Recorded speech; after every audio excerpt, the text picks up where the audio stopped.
دورات صيفية تثقيفية للأشبال تقيمها حوزة المحقق الكركي العلمية في مدن عراقية.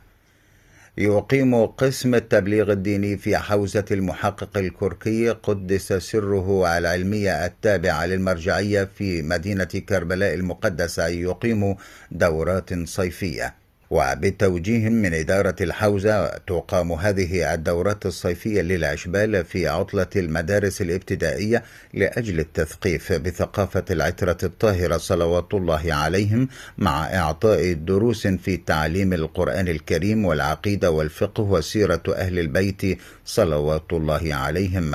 جدير بالذكر أنه باشر بهذه الدورات جمعا من الطلبة في الحوزة في عدد من المحافظات العراقية، ومنها بكربلاء المقدسة وذي قار وبابل وغيرها.